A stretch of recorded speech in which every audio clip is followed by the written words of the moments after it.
Morning and happy Monday. Thank you for joining us this morning. I'm Lily Taylor. John Mayer is off today. Before we get to our top stories today, a look at weather with Brianna Chavez. Bree, it was kind of a perfect fall day yesterday, especially, football's on, some clouds in the sky.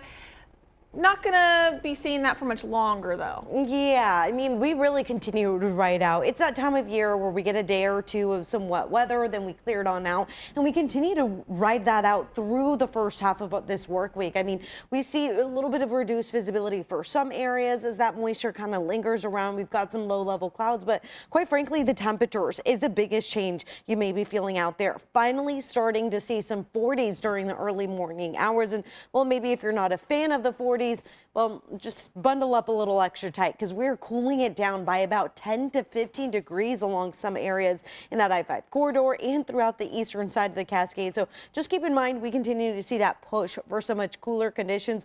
But even with cooler temperatures, we're keeping it rather clear and sunny out there through the morning commute into the afternoon hours and into your evening before a real push for some much warmer temperatures makes its way on in. Starting off tomorrow, we'll break down how much longer they're sticking around in that full forecast ahead. Thank you, Bree. The investigation into the assassination of conservative activist Charlie Kirk continues. So while we expect to learn a lot more tomorrow, with official charges expected to be filed, national correspondent Christine Ferrazzo reports new information about the suspect as there's still several questions about a motive. The shock now settling in as a makeshift memorial for conservative activist Charlie Kirk grows outside the Turning Point USA headquarters in Phoenix. Information is now trickling in about the chief suspect in his murder, 22-year-old Tyler Robinson, whose home was searched and roommate questioned. The roommate that we had originally talked about, we can confirm that that roommate is a boyfriend who is transitioning from male to female. So we know that piece. I will say that that person has been very cooperative with authorities. Ammunition found at the scene included engravings of phrases like, "Hey, fascist, catch," and "If you read this, you are gay, LMAO. In the absence of answers, these small details are filling in gaps of a potential motive. Still, President Trump and his supporters are vowing to dismantle what they call a radical left movement in the country. The power of law enforcement under President Trump's leadership will be used to find you, will be used to take away your money, take away your power, and if you've broken the law, to take away your freedom. The undeniable aspect in this case, the reaction to Kirk's assassination, has been swift and strong. We came in for an order earlier for to print a poster for a vigil tonight. Yes, so for somebody that passed. It's not it's propaganda. I'm sorry. We don't put that here. This Office Depot worker fired for refusing to print a poster of Kirk for a prayer vigil. Reports piling up of others also fired from their jobs for celebrating Kirk's death, including many educators. Kirk's organization, Turning Point USA, created school board and professor watch lists with names of those with whom he disagreed. The professor watch list uncovers the most radical left-wing professors from universities that are known to suppress conservative voices and advance the progressive agenda. Kirk's widow, Erica, insisting the movement he started will not die with him. If you thought that my husband's mission was powerful before, you have no idea. You have no idea what you just have unleashed across this entire country. A memorial to honor the life of Charlie Kirk has now been scheduled for Sunday, September 21st. It's set to take place at the Arizona Cardinals football stadium, which seats more than 60,000 people. President Trump says he plans to attend. I'm Christine Ferrazzo reporting. Robinson is now currently under enhanced supervision. In a statement, the Utah County Sheriff's Office said 22-year-old Tyler Robinson is being held in a special unit so staff can closely watch him. Robinson is expected to remain under special watch until a mental health evaluation, which could take several days. He is being held without bail on multiple charges, including aggravated murder. Robinson's first court appearance is tomorrow. Charlie Kirk was expected to speak and debate at the University of Oregon and Oregon State University this fall. Tiffany Lewis spoke to leaders from those TPUSA chapters who reflected on what the organization means to them and how this assassination will impact the future on their campuses. Charlie Kirk founded Turning Point in 2012 at just 18 years old. 12 years later, it's grown to chapters on 900 college campuses. It was really disheartening to hear the news, and honestly scary as a conservative on campus. Students describe TPUSA as a home base for conservatives and even classic liberals who want a place for open debate without backlash. So I think it really means to conservative students on campus that there's a place for them.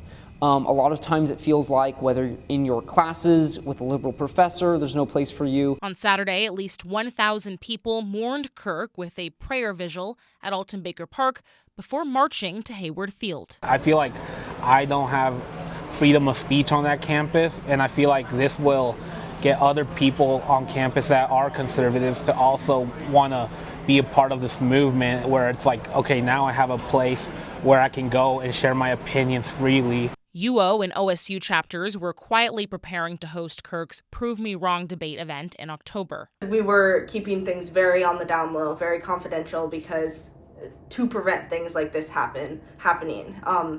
There's a big concern about violence against, there was already a big concern about violence against Charlie and other conservative speakers on campus. Students also condemned the widespread celebration and justification of Kirk's murder. Abbott argues part of the anger towards Kirk comes from the realization that many of his views aren't fringe at all and shared by millions of Americans. I believe the best way to concede that someone else is right is to need to act out in violence instead of have a better opposing view. This is a wake-up call for all of democracy, and I think you can only ignore so many of these before things start falling apart. And so I'd say we need to grieve, and then we need to take this warning seriously. Following the assassination, TPUSA students say they're preparing to continue organizing, debating, and challenging ideological dogma on their campuses. I think that this might be a mobilizing force for us to speak up for what we believe in and say, like, you can't silence us, we aren't afraid. Students hope this moment can be a turning point in our national conversation about political violence, tolerance, and open debate. In Eugene, I'm Tiffany Lewis reporting. I recently found out, like, Charlie Kirk was a Oregon fan, right? I didn't know that. I hurt for his wife, Erica, and their kids. Like, that sort of evil should never exist. That was Oregon Ducks head coach Dan Lanning sharing his thoughts on Charlie Kirk. In a press conference, the football coach was asked about Kirk. He spoke about a lack of common sense on both sides and respecting differences. Lanning also touched on the online discourse. I remember I saw that video, and it was disgusting. And I just told him, like, man, I hope my kids don't see that video. Like, how much does that suck? I hope Charlie's kids never see that video. Like, disgusting, right? And we glorify it, we praise it. People are internet warriors, and those are sick people. And at some point, we need to go look at sports, because what our football team has is it has people on both sides of the fence. He says the U.S. can learn a lot from his locker room, pointing out the many different people inside. Kirk was a fan of the Oregon Ducks, attending games at Autzen Stadium. In 2015, Kirk tweeted, "Before I die, I will see the Ducks win a national championship. Till then, I keep waiting. Go Ducks." At least 1,000 people gathered at Alton Baker Park in Eugene Saturday night to honor the life of the political activist Kirk after his assassination. Here's a look of the group's march to Hayward Field. Speakers said they see this as not just a moment to mourn, but as a turning point in the national conversation about political violence, tolerance, and open debate. They also focus on solidarity, freedom, and the courage to speak one's mind. The vigil ended with a rendition of the Pledge of Allegiance and Amazing Grace.